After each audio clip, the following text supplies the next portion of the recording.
everybody to the first colloquium held by the South Asia Institute, the first of the spring semester, after a rather difficult fall semester when we had the dual afflictions of COVID, of course, and a student strike that led to the cancellation of a number of events. So I'm really delighted to be able to resume this semester with the student strike successfully resolved, and still, however, online. It looks like, at least we anticipate, that we'll be online with our events probably at least through most of the semester. We're not allowed to bring anybody onto campus at this point. I just wanted to mention, for those of you who are new to the series, that most of our colloquia are held on Monday afternoons at 4:15, and we have a pretty full schedule this semester. We also have events on Friday mornings, as this one is scheduled today. And the advantage of that, of course, is it does allow people from other parts of the world to join us without having to speak in the middle of the night or listen in the middle of the night. And I just wanted to mention that this semester's colloquia include several clusters of speakers or mini series, where people come in, for the most part, speaking ideally in consecutive weeks, but of course it didn't always work out like that. And I'll just mention the names of some of them, some continuing from last semester and last year. We have been doing a new book series, and I think at some level, as Quinn will explain, this counts and on one hand counts as the new book series, and yet we'll hear is also something much more long-standing. We also have a cluster on Islam in South Asia, which unfortunately we had to cancel last week. Another on queerness and performance in South Asia. One on state power, violence, and everyday life. And another that will just be getting started at the end of the semester on diasporic arts. And I just want to mention that I will be soliciting suggestions for speakers for next year who address one of these clusters, or of course anything else. But also, if you have a suggestion for a cluster, either a topic with one or two speakers, or if you have like a real set of people that you'd like to suggest, I would love to hear from you, both students and faculty. So with that, I will turn it over to Dr. Quinn Clark, who is a lecturer in the religion department and is the MA director of the South Asia MA program at Columbia. Take it away. Thanks, Kathy. You mentioned that we are required to be digital, to have these virtual events now, and that we're all looking forward to getting back into our routine of having in-person events. At the same time, this virtual setup does allow us these unique opportunities to hear from Professor Wink. So there's a bit of, I think we're in a new phase now where we have the flexibility and agility to be able to do both of those things. So it's my pleasure to introduce Professor André Wink. Professor Wink is Professor Emeritus of History at the University of Wisconsin-Madison. He became Professor Emeritus in 2019, and now he resides in Greece, where he's calling us from today. We're starting our day and he's winding his down. He was trained as a historian at the University of Leiden before taking his position at the University of Wisconsin, where he taught and published for the majority of his career. Professor Wink is a historian of India and of the Indian Ocean area in medieval and early modern periods. His first book, which I believe, Professor Wink, was based on your dissertation materials, is entitled Land and Sovereignty in India, Agrarian Society and Politics Under the 18th Century Maratha Swarajya. And it was first published by Cambridge University Press in 1986. In 2008, he published the book Akbar, which is a contribution to one of those, to One World's Makers of the Muslim World. If you don't know that series, it's fantastic, accessible. Go check out Professor Wink's contribution to that.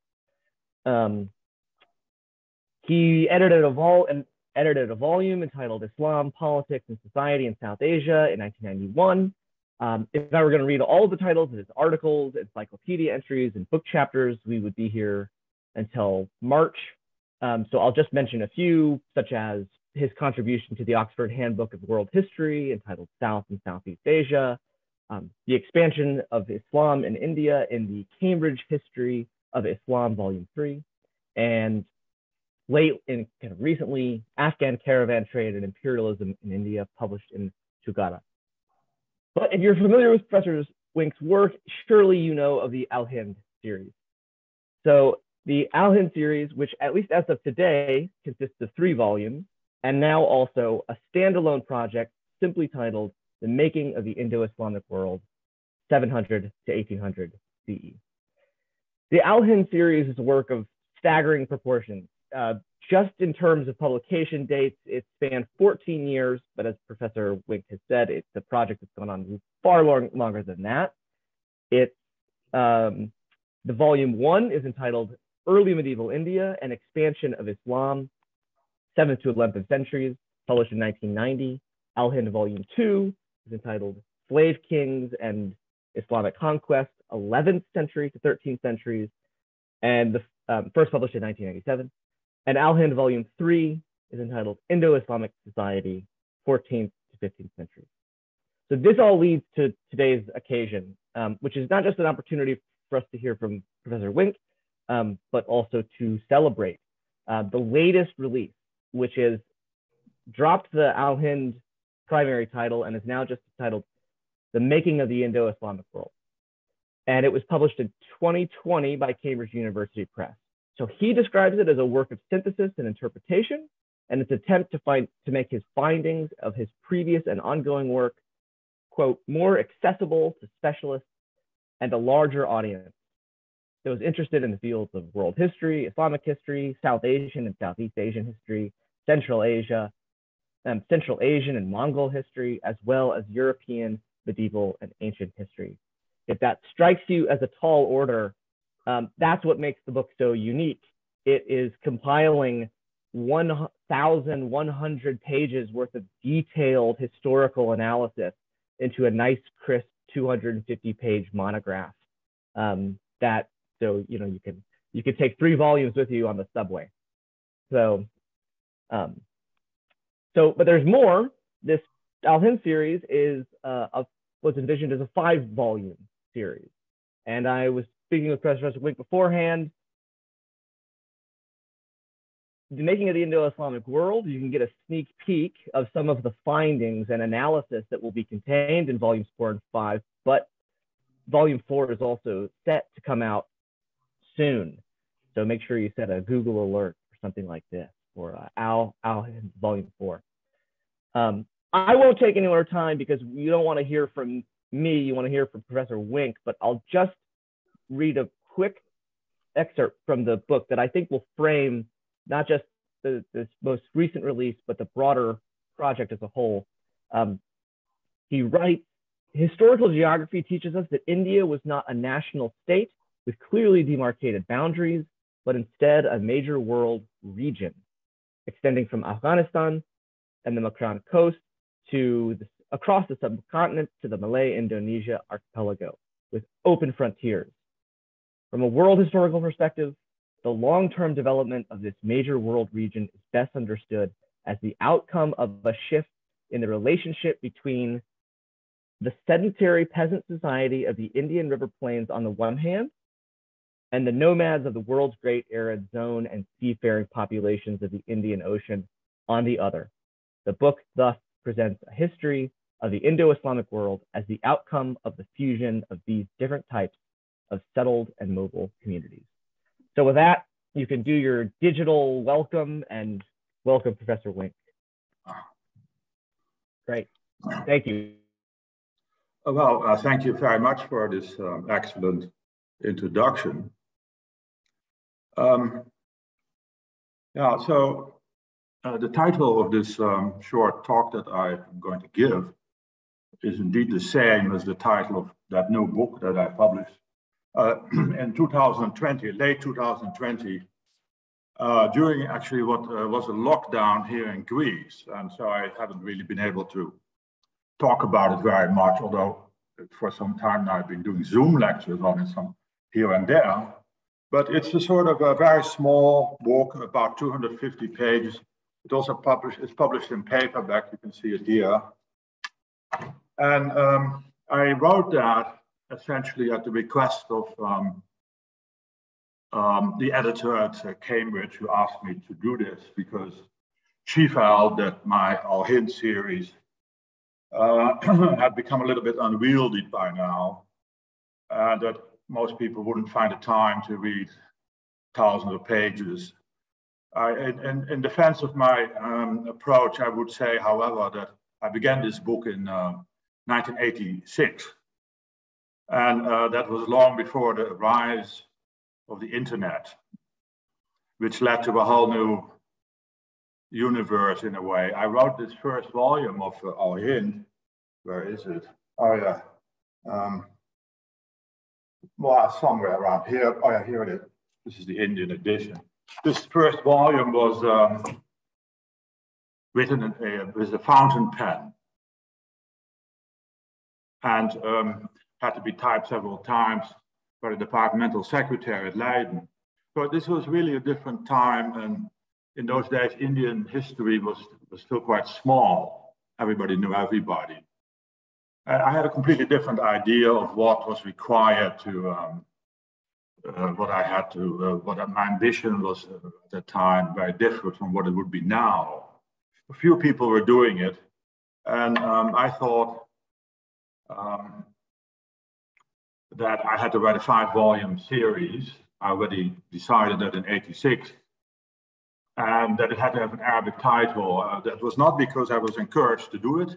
People said that this was a very bad idea, that it would be the kiss of death for my career, because such long books nobody reads.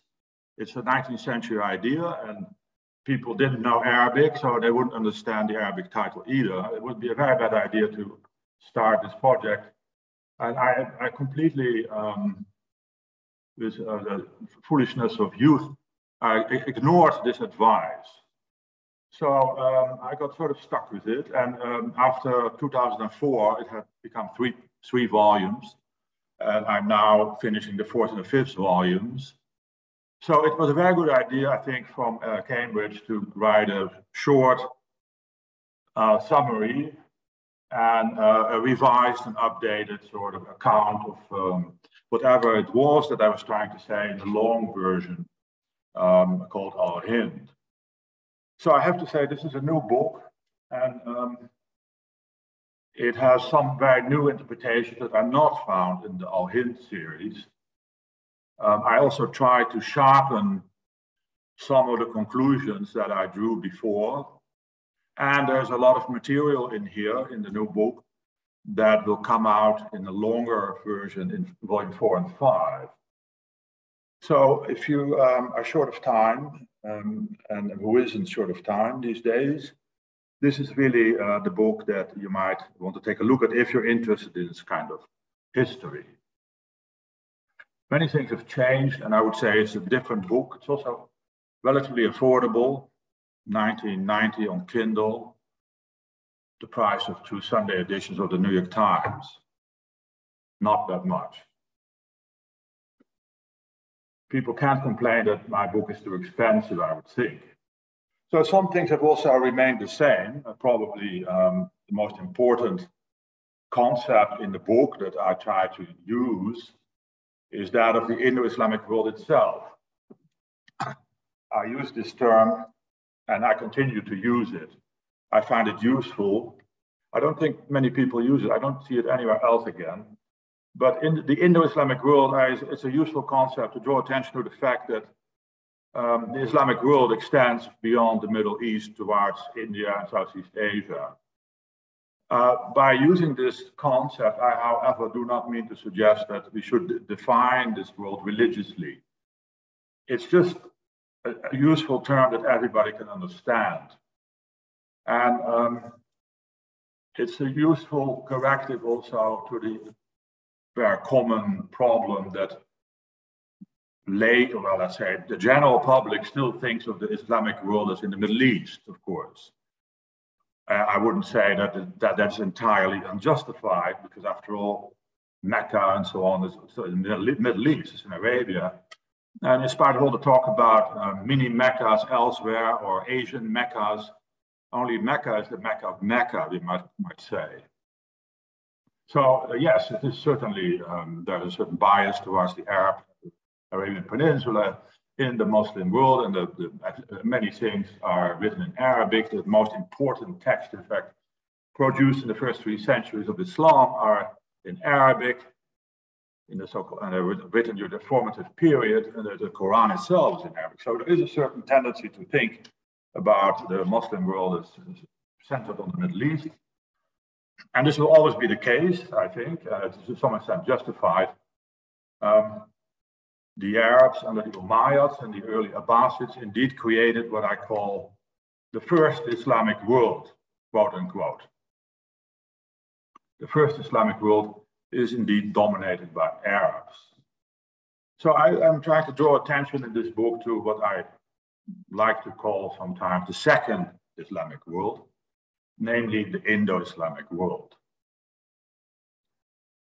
And in this book, I don't try to go into, let's say, the religious history all that much. I am really approaching the subject from a historian's point of view. I spent most of my career in history departments, after all, and a lot more could be said about, for example, religious history, the history of religion, and of art history, for example.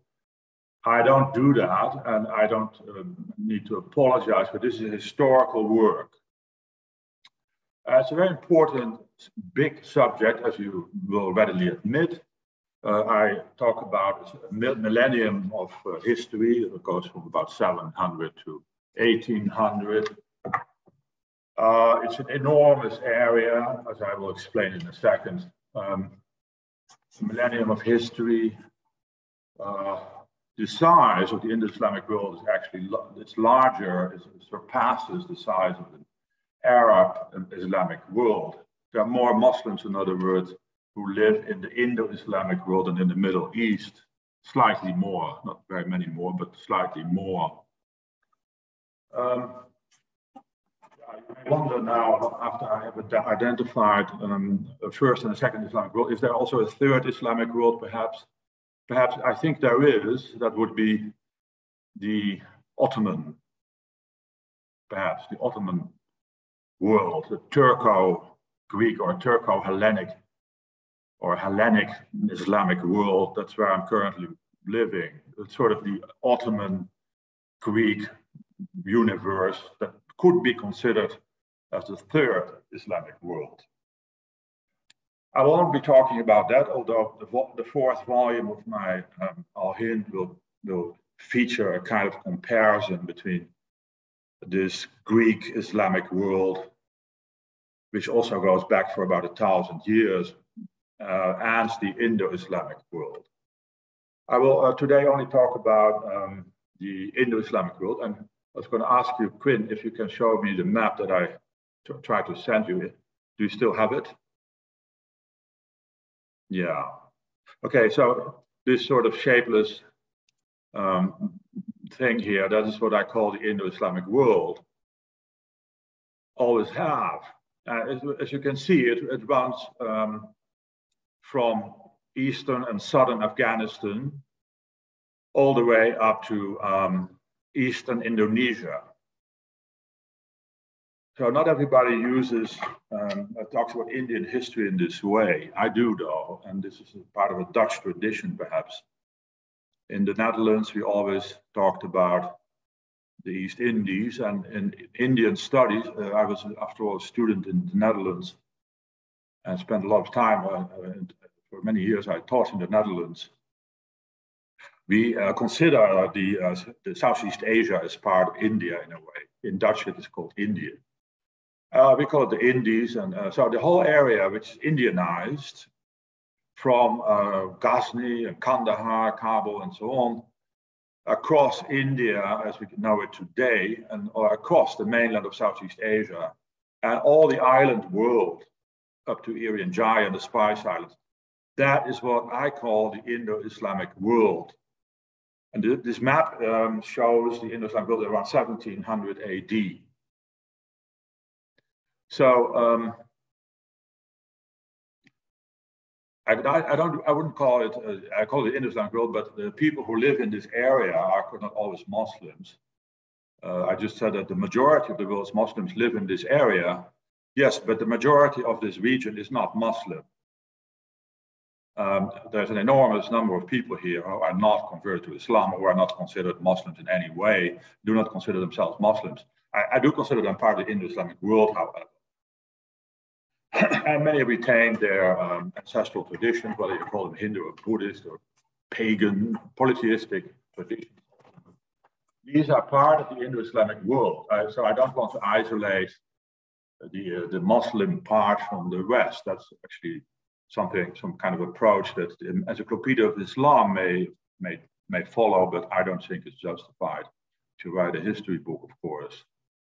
But it's very peculiar that this area contains the largest number of Muslims, but it is not completely Islamized. So there was never really an Islamic conquest that was complete in this area. And as V.S. Naipaul, for example, pointed out, the crossover to Islam is a crossover from the old belief systems and local cults and so on towards Islam never being complete.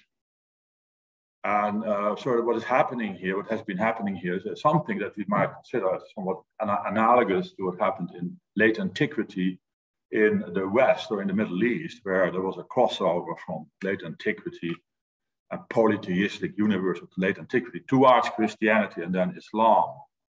In the Indo-Islamic world, there is a somewhat similar process, but it's actually never been completed in any meaningful sense of the word. Whether it will ever continue or not, it's hard to say. This is, after all, an area that became subjected to European imperialism, and that changed everything. I'm not talking about the 19th and 20th centuries. As you can see, this book, like the Al-Hind series, stops with the beginning of European colonialism. In other words, around 1800. Though I do hope to add a sort of an epilogue to the 5th volume of Al-Hind, which I intend to call The Unmaking of the Indo-Islamic World, which is going to deal with the colonial era and post-colonial era, albeit in a much briefer way than the previous centuries. So this book essentially sets out to analyze the history of the Indo-Islamic world prior to 1800. And I'd like to say one word about my methodology before I explain my 5 conclusions, as I call them. I basically have 5 conclusions that I will present very quickly and abstractly, although there's a lot of detail on each of them in this book and in the other books I wrote. A word about the methodology. I myself was educated in a textual tradition in the Netherlands. But in my work, I try to go beyond the purely textual evidence, both the Indological and the Islamological evidence. It's striking that some of the most important historical figures, the makers of the Indo-Islamic world, one might say, were in fact illiterate.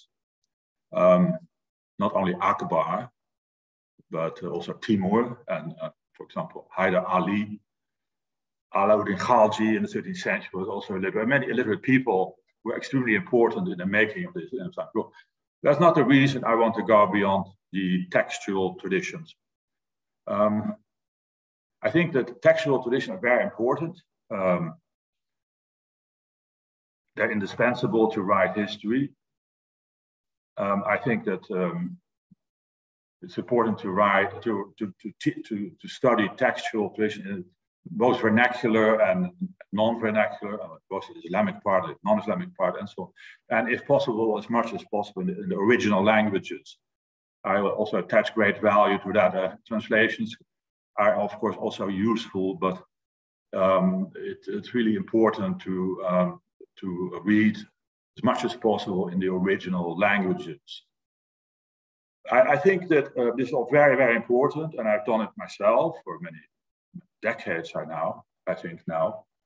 And also unpublished sources are still very important. But I try to go beyond the purely textual study of history. I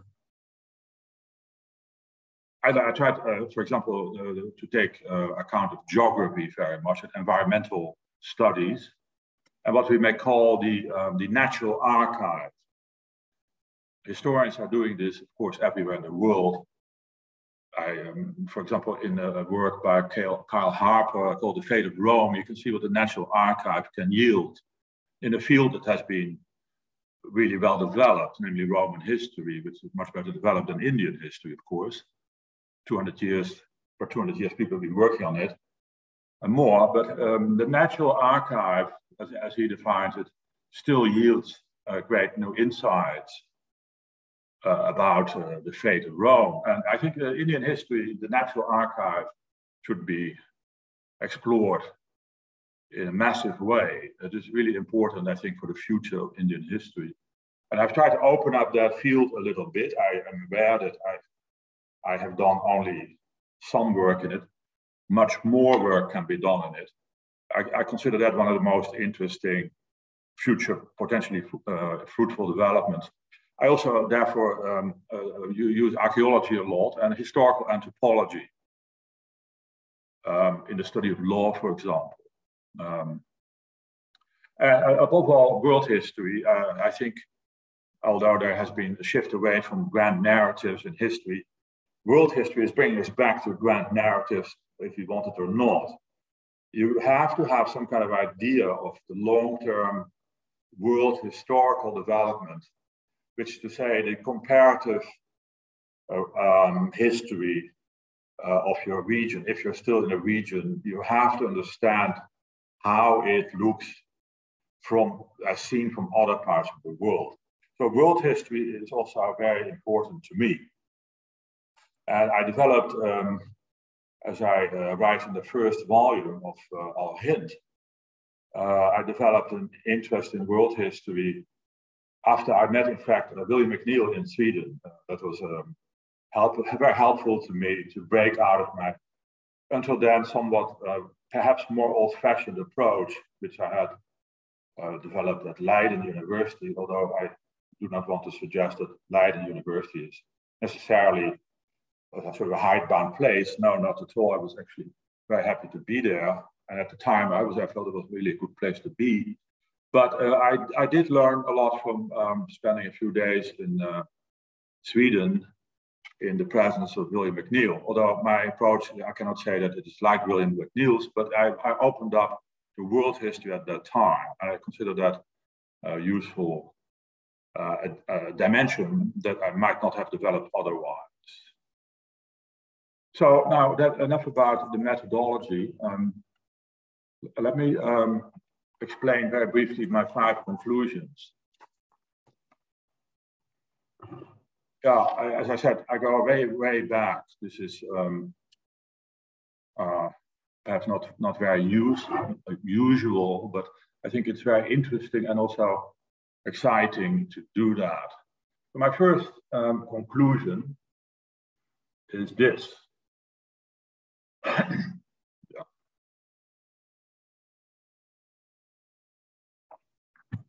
The Indo-Islamic world was not built upon the ancient antecedents of a prodigious imperial tradition of urbanism or urban culture. People sometimes are baffled by it. When I say that, they think I'm sort of, let's say, provoking, but I'm not. I think this is very important to understand. Let me repeat the sentence. The Indo-Islamic world was not built upon the ancient antecedents of a prodigious imperial tradition of urbanism and culture. This is what makes it very different at a very fundamental level from the Arab Islamic Caliphate, the Umayyad and early Abbasid Caliphate. Because that first Islamic world arose in the heart of the imperial world of late antiquity and took over its urban life. So in the Greek, Persian, or Roman, Byzantine, and in the Arab Islamic cultures, it was always urbanism that was at the center of empire formation. And my thesis is, the first thesis is that this is not the case in the Indo-Islamic world. The Indo-Islamic world arose in a major world region without such an ancient imperial heritage and without such a tradition of urban life. And if this sounds like a negative conclusion, it is certainly a negative conclusion, but I don't mean to say that it is a deficiency. Not at all. It's just the way it is, according to me at least. It is just the way it is. And to say that there is now a really ancient empire in India, which goes against mainstream thinking, does not mean that you sort of that it has a lower level civilization. No. It's not an obvious conclusion. As I said, people have gone out of their way to show that ancient India had an empire that was not inferior to, let's say, the Achaemenid Empire or even the Roman Empire, except that it was usually presented as morally rather an upgrade of any of those empires in the Near East. I think that the time has perhaps come to recognize that this is really not something that can be substantiated. I'm not the only person who says that, not at all. The thinking has been shifting in this direction very broadly, I think. The ancient Indian past did not really have an imperial dimension like Rome or like Persia. And it didn't have an urban dimension. And there must be a reason for that. Well, the reason that I try to bring up is that the geography of this area and the environment have caused that situation.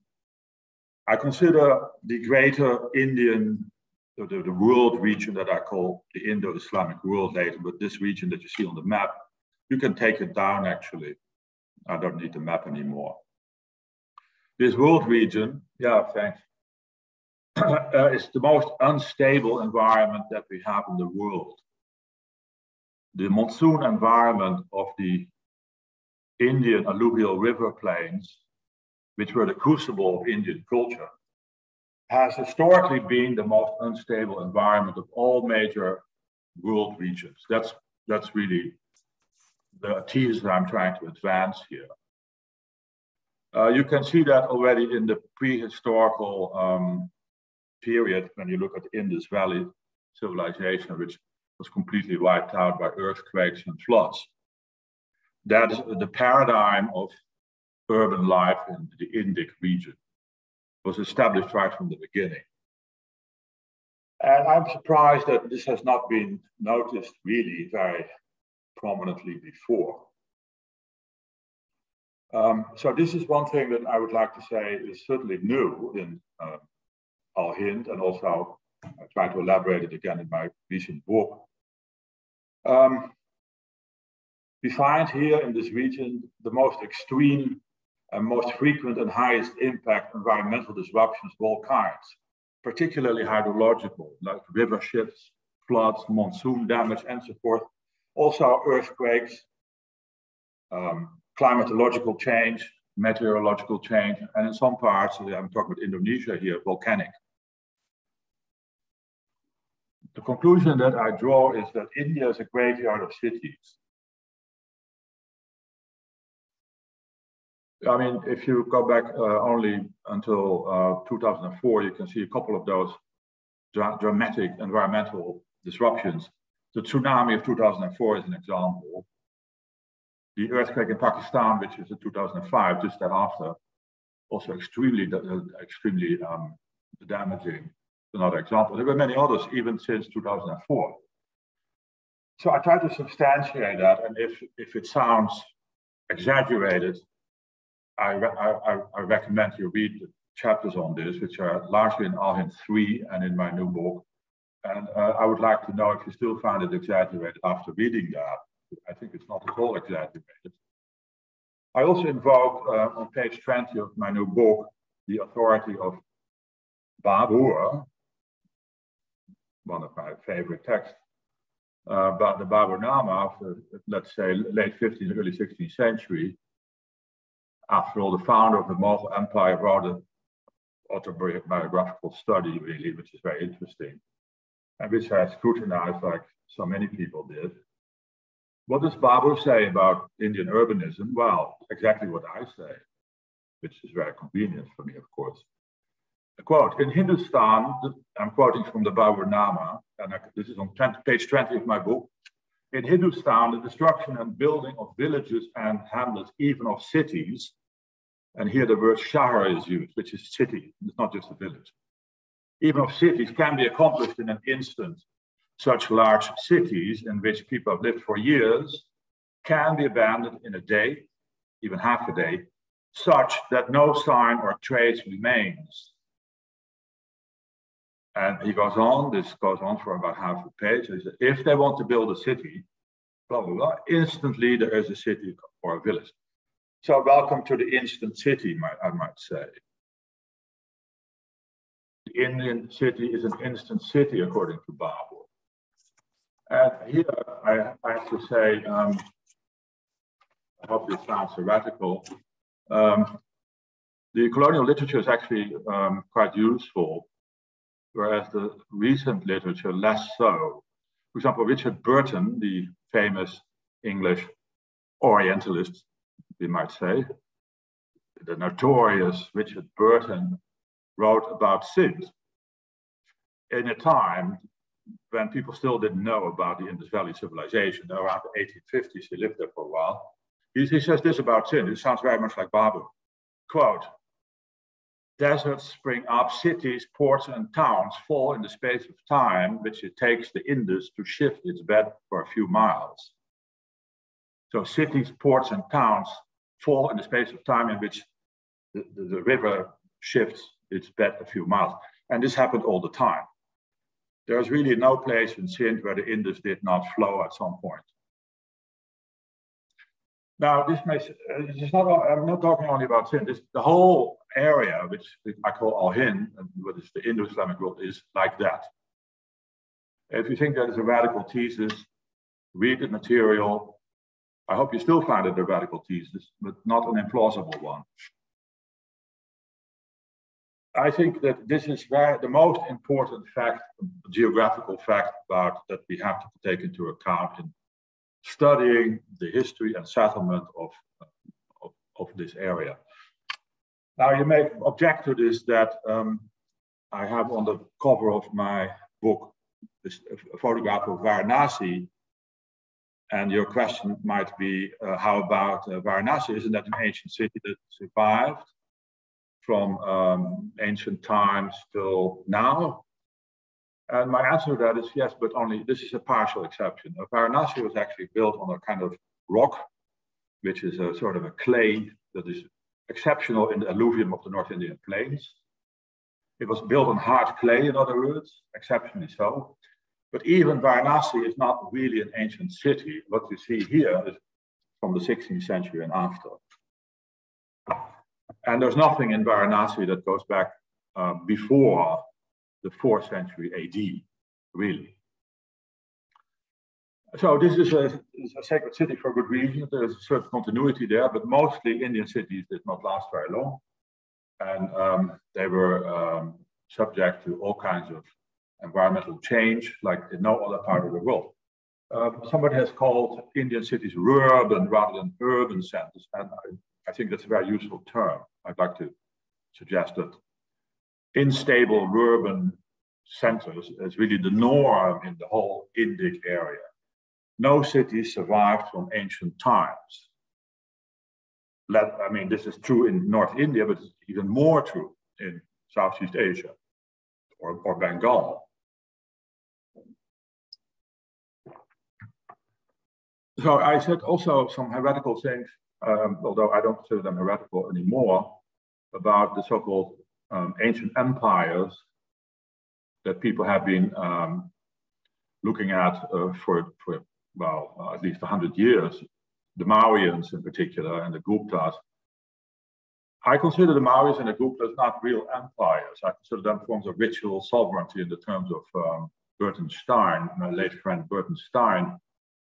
It's not like Roman Empire. It's not like centralized autocratic rule. It's more like a ritual form of sovereignty, even under the Guptas, but it's certainly under the Mauryans.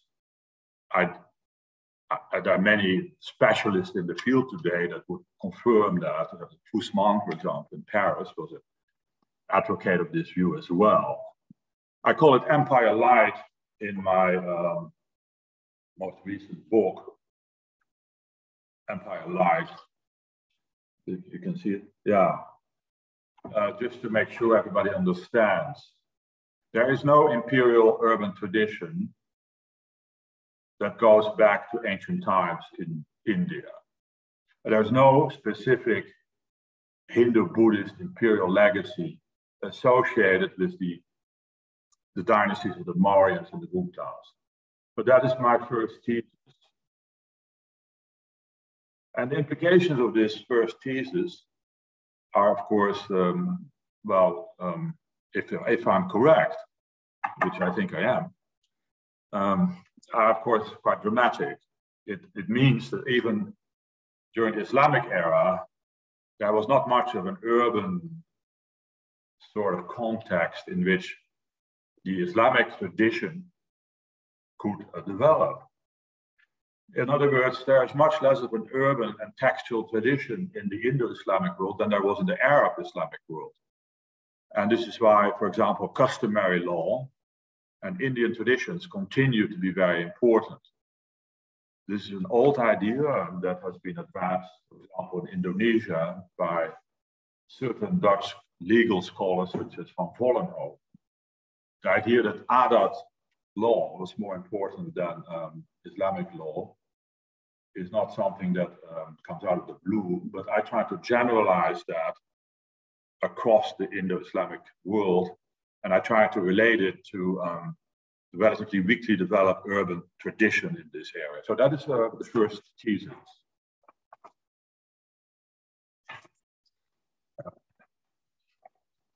Okay, now another one, a second, I go a little bit faster.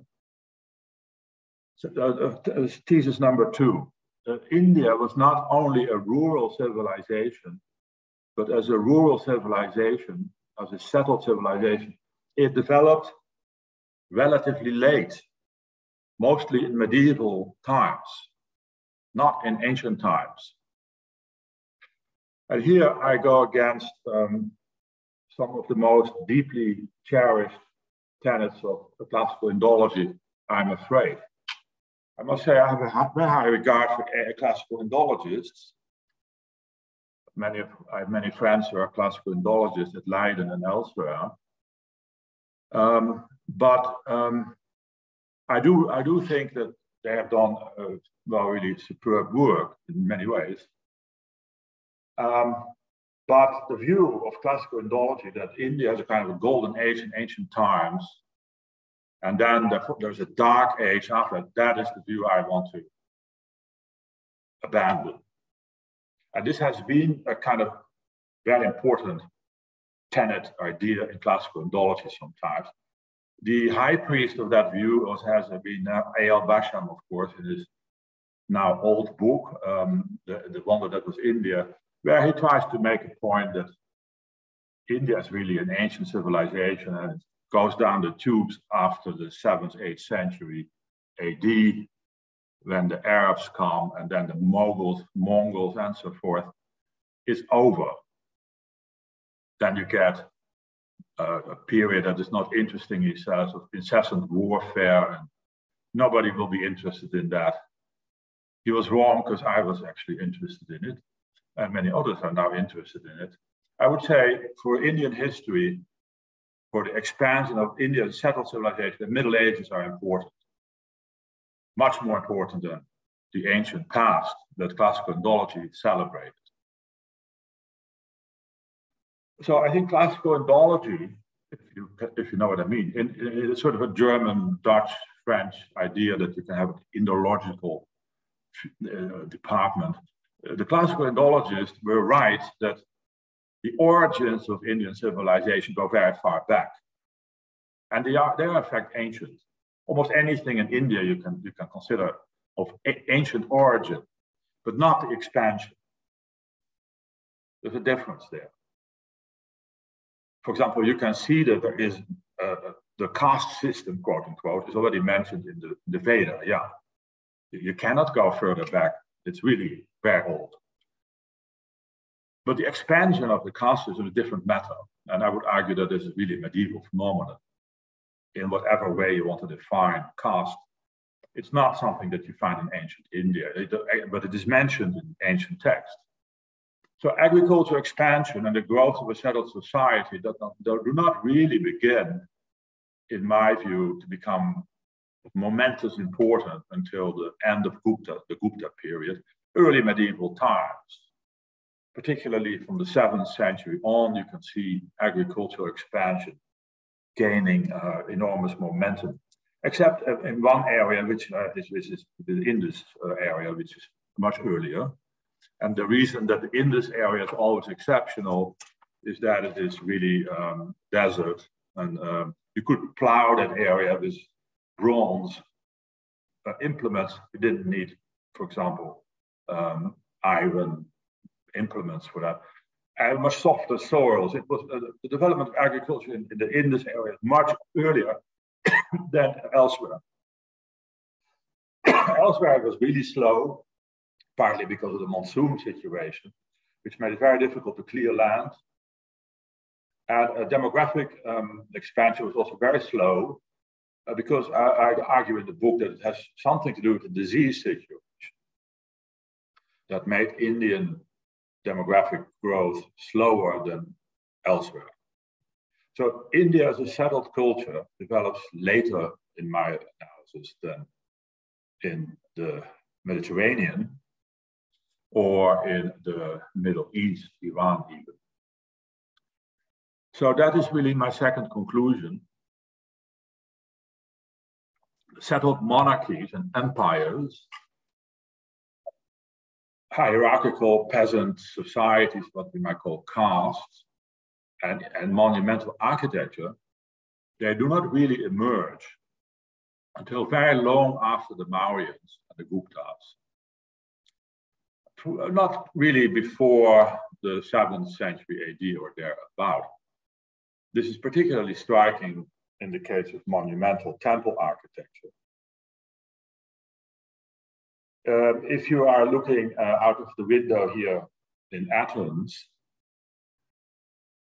you can see, for example, the Parthenon, 5th century BC temple, and there are many other temples in Greece that are 5th century BC. But not, if you go to India as a tourist, you will not see anything that is really that old. The Hindu temples really started, where the architecture of the monumental Hindu temples is medieval, not ancient. There are no ancient temples in India. And the rise of these Hindu temples, massive, solid, massive stone structures, seem to symbolically sort of indicate the settlement of the land. They are basically monuments of peasant society. And we don't see them until the early medieval period. This is, I think, the most arresting, visibly arresting proof that settled agriculture is not yet dominant until the Middle Ages. So no ancient cities, no ancient monuments, no ancient roads. And that sets it apart very much again from the Near East and also the Mediterranean. Okay. So now the third conclusion. So if you want to study the Indo-Islamic history and Indian history in general, we should not privilege really very much urbanism. We should not look at cities, which is what Western historians have usually done. In the West and in the Mediterranean, if you look at, for example, Brodel and all the other great figures of Western history, they consider the city as that's where the place where everything is happening. The site of where the most dynamic places where everything is happening. And my argument is here that in India we have unstable urbanism, sort of agricultural sprawling villages that might be sizable but not real cities, and they're not stable. We should not look at cities when we study Indian history, at least not to the same extent. Instead, we should look at the development of agrarian society in the context of what I call the open frontier. Agrarian society over the long term in the context of the open frontier. And that is really what this book is about. The central argument here is that the Indo-Islamic world is the product of a very simple shift. The shift that I'm talking about is the changing relationship between the settled peasant societies of the Indian river plains, as you also mentioned before, and the great mobile, the mobile population of the great arid zone, which runs from Mongolia all the way to Hungary. The great arid zone and also the great Indian Ocean area, which is another area of great mobility. So this is what I call the open frontier. The open frontier is, on the one hand, the pastoral nomadic frontier, where you have all these Turks and nomads and so Turks and Mongols and so forth. On the other hand, it's a maritime frontier, which is very similar. So I don't, the geographical contrast that I am trying to work with is not that between land and sea. It is not the biblical sort of division. I'm talking about settled and unsettled areas. And in that respect, the steppe lands and the deserts and the sea are very similar. They both are the domain of mobile populations, and they are both exceptionally violent.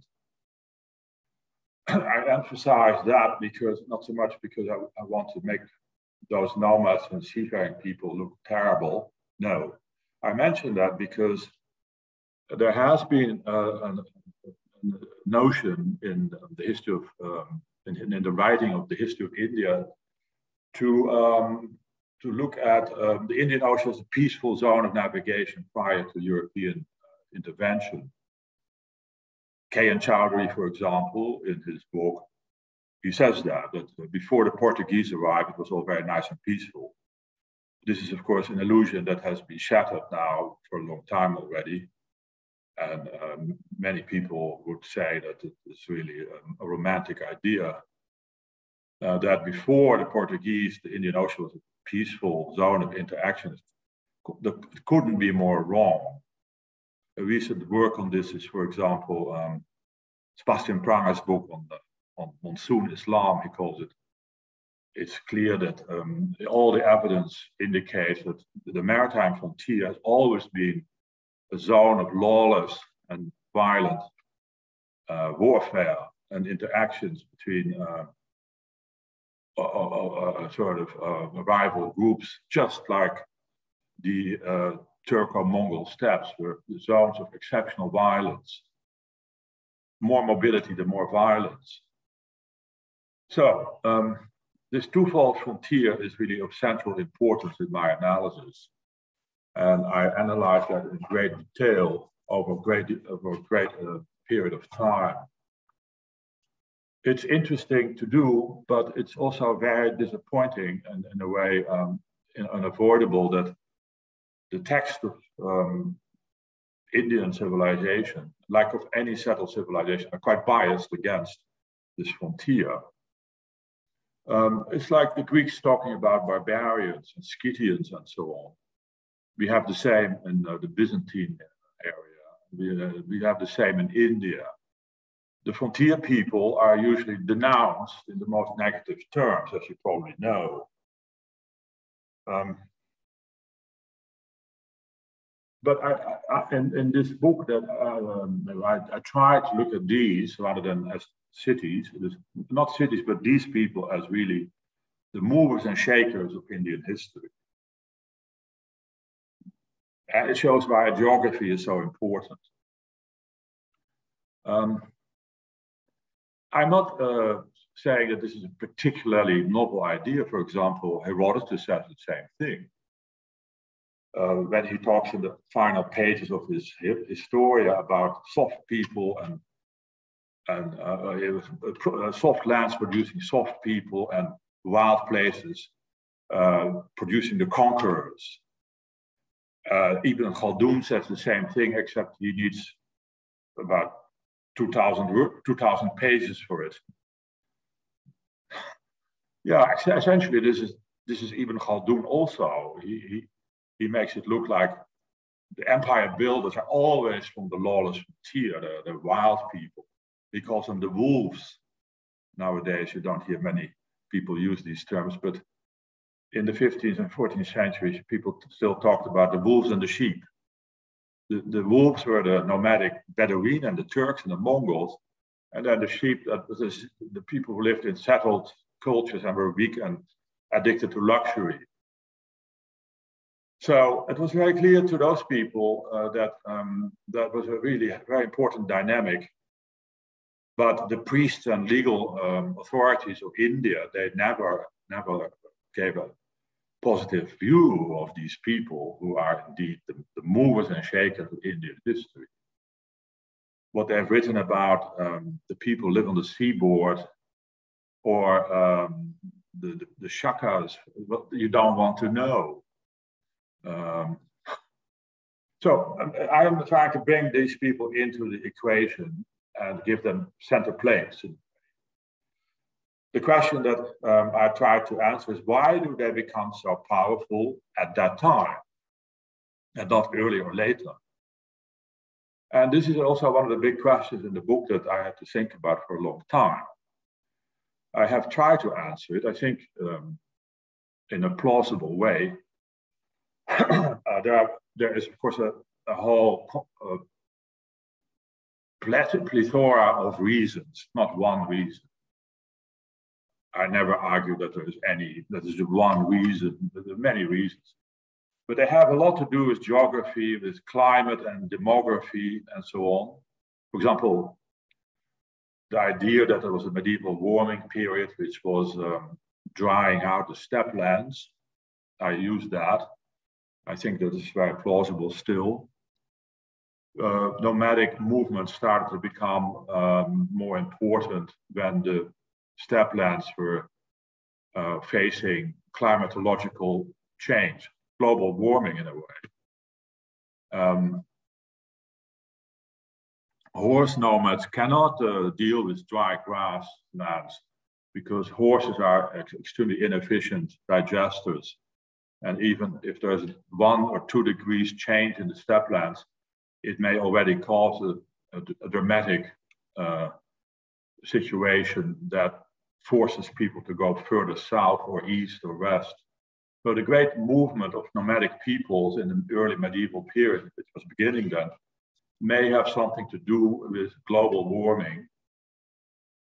And then there were also military changes that have to do, for example, with horsemanship. that I also emphasized, were also occurring at that time. The stirrup was an example. And many other reasons, and political organizational improvements among the steppe people also play a big role. So this is the beginning of the great era of Turks and Mongols who dominate the medieval period. Some people call them the Romans of the Middle Ages. I don't like that very much because the Romans were not nomads. In fact, in the Roman times, the infantry of the nomads was superior to the nomads. The Roman phalanx could beat off a nomadic army easily, but the Turks and Mongols were militarily superior in the Middle Ages, quite clearly, to all the settled civilizations. Okay, so that is the second thesis of the book. And I just mentioned very abstractly here, but I go into great detail explaining this. Okay, now the fourth and the fifth, I'll try to wrap it up.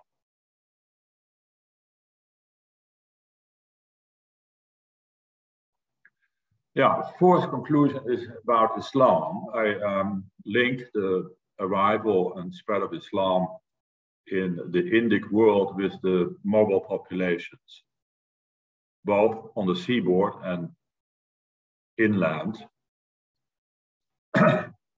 It's very much associated with with the new dominance of the mobile populations, who are of nomadic origin, but who are no longer nomads when they come to the settled world. Because after all, in India, you cannot have nomadism. You can have post-nomadic societies, which is to say, horse-based conquering elites. I call them post-nomadic because they don't bring along the mode of production that nomads have. They are basically a ruling elite that are superior to earlier ones because they are essentially bringing about a kind of horse-warrior revolution. That is what essentially the medieval period in India is about. The Islamic sultanates are founded on a horse-warrior revolution. That makes them stronger than previous Indian empires. Everything is bigger and more powerful at the time, more money, more trade, and so on. And also the so-called seafaring populations, which are very similar to these nomads, that are called the orang laut in Malay. They also increase their importance, and they create maritime states. There's a great upsurge of maritime populations under the aegis of Islam in the same time that we have these horse warrior states, the sultanates of India, developing. I think the similarity between the two is striking, and the simultaneity is even more striking, that you have maritime states and post-nomadic horse warrior states taking over the whole area practically, from Sindh until Indonesia. Srivijaya, Majapahit, the Mapilas, and so on, these are all occurring in that time. So Islam develops on the interface of frontier and settled society, and not because Indian peasants convert en masse to Islam. No. I to put it in a very schematic way, there is no conversion of caste Hindus in India, except when these caste Hindu societies were unsettled. So this is the point. If they were very well settled, nothing happened. There was just too much resistance, no conversion. But if these caste Hindu societies, peasant societies, were disrupted in a big way, that facilitated usually the spread of Islam. That is the essential thesis about conversion that I try to advance. It's actually quite simple. In the Indus borderlands, all the way from Kashmir to Sindh, nomadism was possible. And in the Middle Ages, we find that the Mongols take over that area and claim it for pastoral nomadism. In the 13th century, the Mongols make the Indus area a part of Central Asia. And that in that context, the Hindu caste structures that were there, or the caste and settled societies, were destroyed over time. I try to argue this in the second volume of Al Hind, and I argue it again in my new book. Mongol nomads could not enter India except in the Indus area, which was dry and accommodated pastoral nomadism. But here the settled civilization was more or less destroyed, and after it was destroyed, then Islam spread as part of a sort of reconstruction effort. These Islamic figures that are responsible for the spread of Islam in the Indus borderlands, peers and saints and so on, also community builders that operated in a context of previous destruction of settled society. So this is how Pakistan became Islamic. And there is also conversion in other parts of the subcontinent and elsewhere, where there was, for example, disruption, say enslavement that accompanied population transfers during military operations, or any kind of disruption, also on the individual level. Socially rejected people might turn to Islam, for example. Or we can also find charismatic saints who convert people who somehow became unhinged, or who converted because they were just convinced of the religion, the truth of the religion. All kinds of things are possible. But normally, well-entrenched or well-developed peasant hierarchies were not overturned, as it were, by conversion. Islam was something on the frontier. That is what I was trying to say. Yeah, so it was a phenomenon of the frontier, or it was something that had to do with saint worship, mostly, sort of Peter Brown type of Islam, polytheistically inclined, cults of saints that were also community builders, often had armies, actually. It's sort of a Peter Brown-esque universe, if you will, that developed in this borderlands, or in Bengal, or in Indonesia, or any part of the Indo-Islamic world. Customary law is far more important than an emphasis on Islamic law, which was a very ambiguous, indeed, phenomenon, often reserved for the religious domain. And this is the kind of Islam we find in the Indo-Islamic world. And it had something to do with the relative absence of an urban tradition. So the final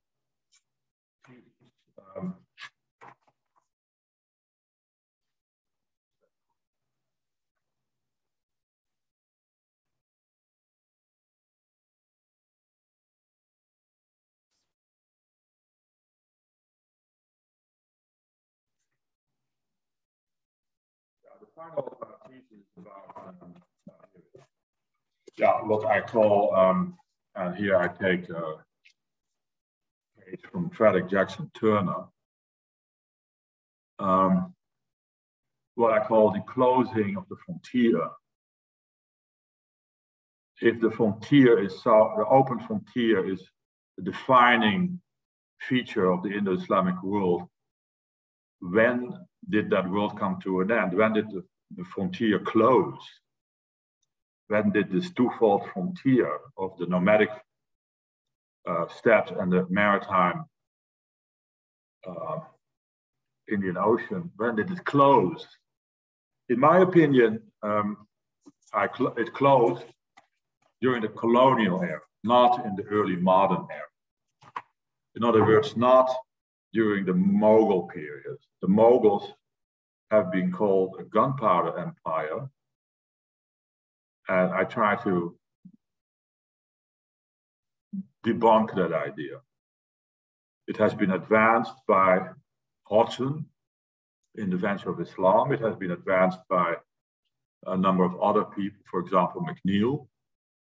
The idea that the Mughals were no longer a horse warrior empire, but a gunpowder empire with infantry and artillery, and therefore fundamentally different from the previous rulers, I don't believe that at all. And I'm not, and nowadays I think all the research has been demonstrating in recent decades that the Mughals, although they used artillery, were still essentially a horse warrior empire with a culture of chivalry. We still have to explain why the Mughals were so much more powerful than the preceding Indo-Islamic states. It really stands apart. And I, of course, try to explain that as well. I have to. It's more cohesive, wealthier than all other Indo-Islamic sultanates. And I think that has something to do with the more successful integration of Indian elements. The Mughals solved the problem of dynastic succession and also were able, because of that, to more systematically and effectively integrate the Indian element. That made them more powerful. Plus, of course, they could benefit from world historical developments, trade and precious metals flows and so forth. But they did not fundamentally transform their Turco-Mongol heritage. It was still the Turco-Mongol heritage that shapes the Mughal Empire. This at least is the final chapter of the book.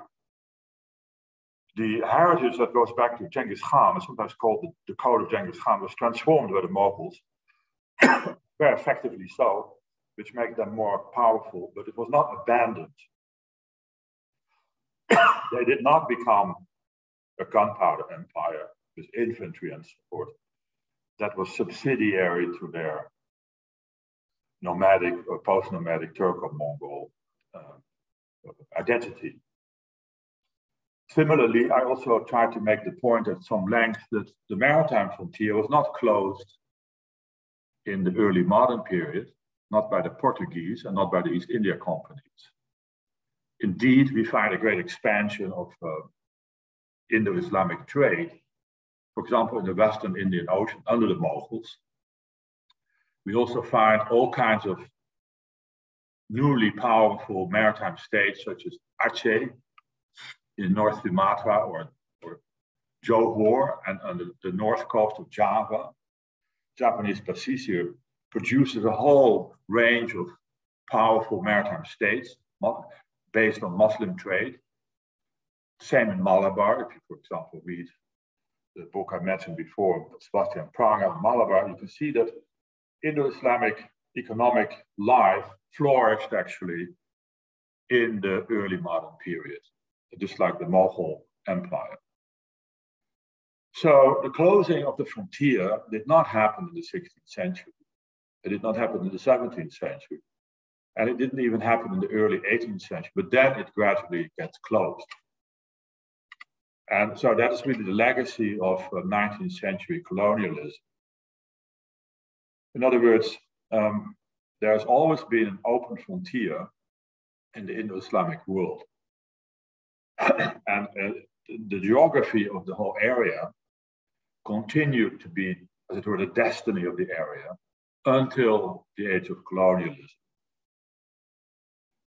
This idea that geography is destiny is certainly valid, at least in the analysis that I try to present, until the modern era when this all changes and geography is no longer functioning in that way.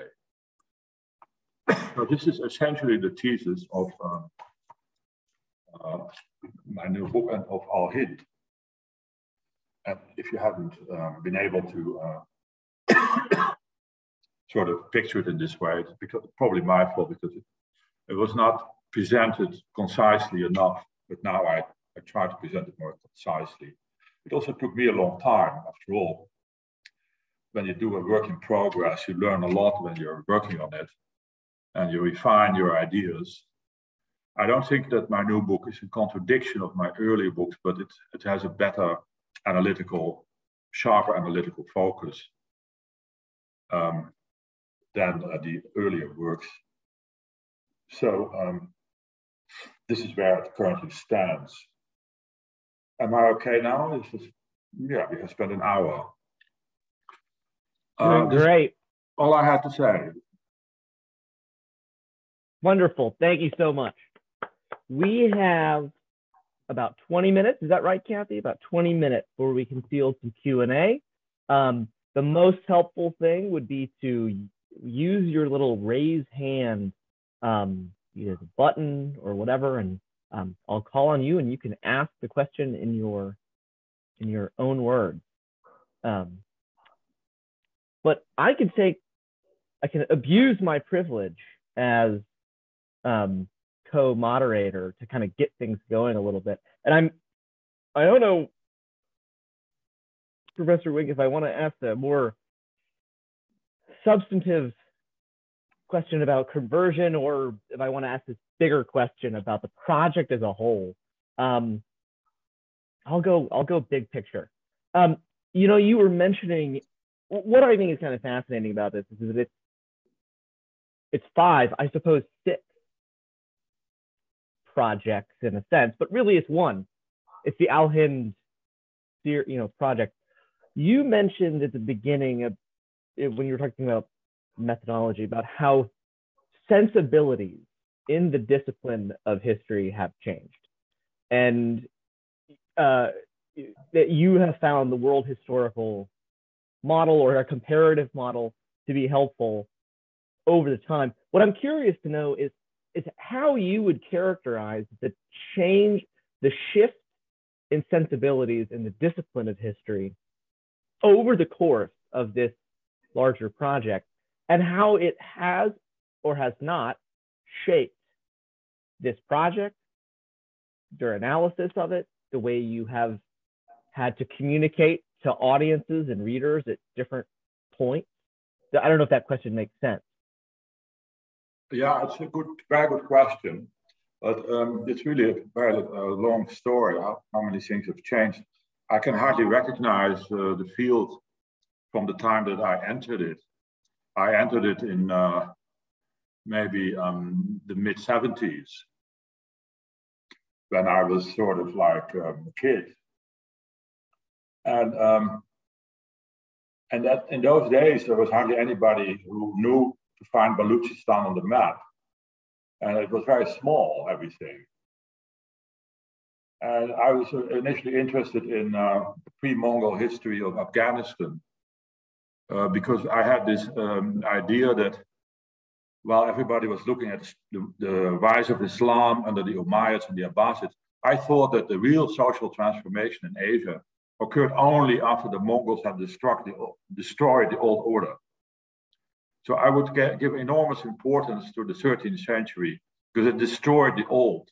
And the Islamic transformation of Asia, in my view, occurred only after that. That was a sweeping statement, and I don't think you can be so sweeping when you're like 16. And I was trying to prove this, so I went to Afghanistan every summer to study the archaeology of pre-Mongol Afghanistan. I wanted to write a book about this, and then the Soviets invaded the area, and I was expelled from Afghanistan. No more research, please. It was impossible to work there. So I ended up in Mumbai, which was a nice place, warm and so on. And there I discovered the 18th century archives. And my supervisors in Leiden told me that it might be a good idea to study the 18th century. Lots of vernacular texts were there, had never been looked at by anybody almost, although there were a few people. But so I decided to study the 18th century with the idea in mind that Mark Bloch also propagated that if you want to study the Middle Ages, you better study the 18th century first, because then you can study the Ancien Regime, in much more detail. There's better records for the 18th century. But if you want to study the 13th century, you could train yourself in the 18th century. That's basically what I was trying to do. So I wrote this book on the Marathas for that reason. I thought, I didn't want to touch any English text. I thought that was all horrible. The English was terrible as well. Although now I have actually discovered many interesting writers, such as Richard Burton, whom I adore. But these terrible Orientalists are often quite interesting. Snoek Gorgonje is another one, who's an extremely interesting writer. You can't deny that. He was a child of his time, so are we. But so these books on Mecca and so on are actually all fantastically interesting to me now. But when I was a beginning scholar in the 70s and early 80s, I thought you don't want to read anything in English. We were sort of purist about this, and it had to be in preferably in hand writing, unpublished text. That was the sort of gold standard of Indian history. I think I learned a lot from it, but and then I decided to go back in time, and I still have elaborated only now that idea that the Mongols are the critical factor in Asian history because they destroyed the ancien regime. The great change in Asia, socialist in Asia, after the Mongols destroyed the pagan ancient past. Not the Umayyads, that was just a military authority structure, not the early Abbasids, the same military authority structure and no major overhaul, no major change. Well, I later found a Swiss journalist by the name of Emma Maillard, who traveled to Kafiristan in 1939, wrote a book called The Cruel Way. And she has this a few lines there where she says actually the same thing. I discovered it too late, but she says the same thing. It's essentially a spiritual reorientation that occurred in the wake of a great world war, just like the First World War produced a great reorientation in European culture. So this is what the idea that I initially had in Afghanistan. The Mongol conquest, which is nomadic and destructive, not like the Arab military occupation, which are very much military occupations, occur once and forever. There's no major destruction. But the Mongol nomadic expansion, that was what really changed everything. And I think that idea was valid. But and it was valid certainly in Iran and the Indus borderlands, and to some extent in Anatolia. So that is what changed for me. But if you're asking how other people in the field started to look at different things, I learned the most from people who were in other fields, that is to say, other parts of the world, and who asked different questions that we were not addressing in Indian history.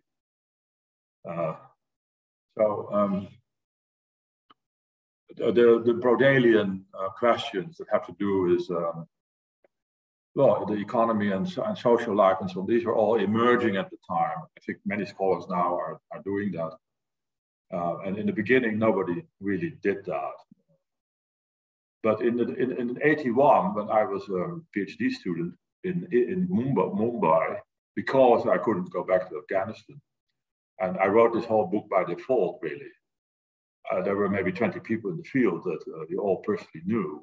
And you wrote letters in longhand with your fountain pen, or maybe 30 people. Percy Stein, Chris Bailey, Washbrook, you name them. Hasterman, Frank Perlin, a couple more. And these were all friends of mine, but now some of them no longer alive, fortunately. But it was a very exciting time to be in it, but it was very small. And it was also, career-wise, not particularly a good idea. I was warned many times not to do it. Well, we're glad that you did not take that advice, because here we have it. Don't be shy. Yeah, I was going to say, invite the audience again to have, don't be shy. But I don't see any hands up. I have a hand. Yeah. So let me jump in. I was really fascinated by your narrative of a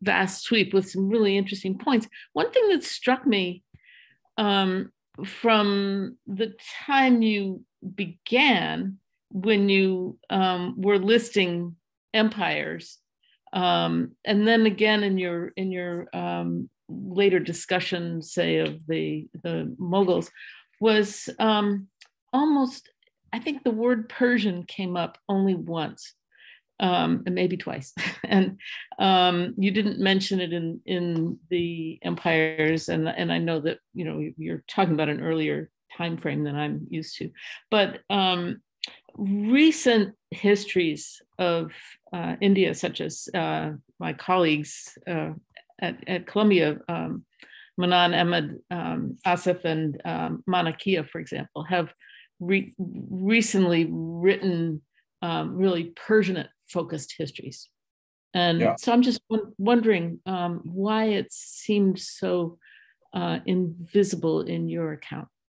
Oh no, I actually give it a lot of attention, but not in my presentation today. In my opinion, the Persian reference is there very strong because there's no ancient Indian one.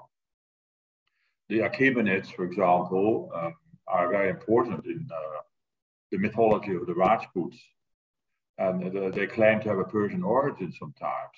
There is an ancient Persian empire that Herodotus and all the Greeks write about.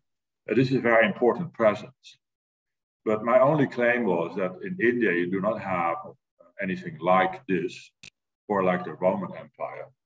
But Persia, I would consider it part of the Indo-Islamic world, and it's crucial in it, in all respects, also in the linguistic respect.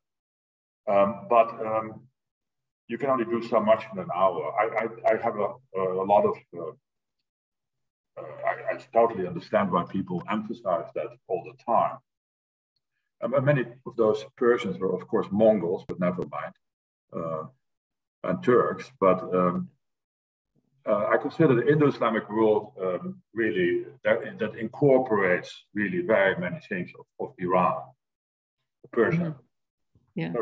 Well, I guess, well, what struck me was even the way you did the map, where it really kind of stopped at well, yes, because the Persians would go in the eastern direction and become part of the Indo-Islamic world in a big way. And there are Indian merchants and so on in Persia, but there is still a dividing line where people say this is the beginning of Hind, and it's no longer Iran. That is certainly indisputable. But that doesn't mean that there's no overlap in any way. But there is a geographical sense that here you enter India. And, I try to describe it in some detail. Even the vegetation changes, and people know exactly where Hind begins. But culturally speaking, there's a fluid situation. I couldn't bring in more about it because I have only 45 minutes. And I already took too much time, but I have total understanding for people who emphasize Persia. So yes, it's just a question of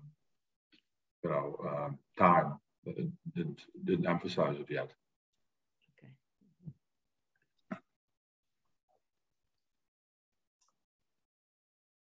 I can keep asking questions, but I want to make sure we take a breath here to see if anybody else will keep up. All right. Well, I have another question if nobody else does. So I'm going to ask about the implications of your argument about conversion. So help me out, jump in and correct me if I'm not faithfully restating the argument, that there was no mass conversion of caste Hindus except in unsettled societies. Is that right? Except when settled societies became disrupted or unsettled. Unsettled, yeah, but when they became unsettled. As a rule. Yeah. So what I was going to ask is, you've told this very a narrative that's easy to see, and it makes sense, and it has its own the parts fit together in a particular way. And I can see how this argument about conversion works in the broader story you're telling, the broader argument that you're making. What I'm curious about, just even historical questions about conversion how it happened and when it happened and the implications on thinking of, you know, Eaton's rise of Islam and things like this. So I see what the role that your argument is playing in your own argument, but what more wide-ranging implications do you see? What are some of the consequences of this argument for the way that we think about conversion in that part of the Indo-Islamic world and the significance of it? Yeah. How does it make us think differently about the way we've thought about conversion? I have addressed this in a lecture in the Caravan series. Also, Eaton's ideas about conversion, which I think are quite correct for Bengal. But this lecture I gave for the Caravan Heritage on YouTube, if you want, you can look at it. It has basically only one focus, which is on conversion, and it takes about 2 hours. And I completely understand that I haven't really dealt with conversion in sufficient length today. It has many, many questions unanswered. But the question of conversion is one of the most interesting questions, and also what conversion means. But it would require a special lecture. And this special lecture I gave on the Caravan series. So if you want, you can look at it. But you're right that I haven't really spelled it out. No. And it's good for you to refer us to a more exhaustive explanation of that. So that YouTube becomes a nice tool for that. You can look at it anytime. You can wait a year. You can look at it maybe 5 years from now. And you can refer to it as well, because you don't have to repeat yourself. And like it's like a footnote. Even the answer to my question, we can cite it. Say, well, there's a more exhaustive answer. Yeah, well, I hope that people can do that. I'm not sure. It is a whole new world of Zoom and YouTube that's opening up for us. But I don't think it's a bad thing, because it's sort of an archive of lectures that you can refer to. Kathy, I suspect that, speaking of which, this very talk may wind up on our own YouTube page. So there's sort of, YouTube becomes a kind of a repository of these lectures and right, yeah, exactly. Well, I'm wondering if maybe we should, unless there are more questions, that maybe we should wrap it up. People also have a little less patience with sitting in front of their screens for too long. And I think we are starting to see our audience drop off a bit. So and right on time with 1 minute left to go. It was a pleasure. And although I'm always sorry not to be able to come to New York, I think it is nice also to not have to go anywhere. And I was delighted to be there, at least digitally and on Zoom. So thanks for the invitation. Yeah. And the invitation is always open. Once the world we're traveling becomes easier, the invitation at the South Asia Institute of Columbia is always there. Well, I hope that one day we can take you up on that, and we look forward to see you all live in better times. Right. Whenever that will be. I would say 1 more year, maybe. Nobody knows. Hopefully shorter. Well, thank you so much. It's been really great to see you and hear your recent thoughts. Enjoy the rest of your day. Oh, you too. And enjoy your evening. Thank you. Thank you so much, Professor Wink. Okay. I'm going to, I think when I leave, it might end. I don't know. Bye-bye. Good luck in the Hamptons. Thank you. Bye-bye. Bye.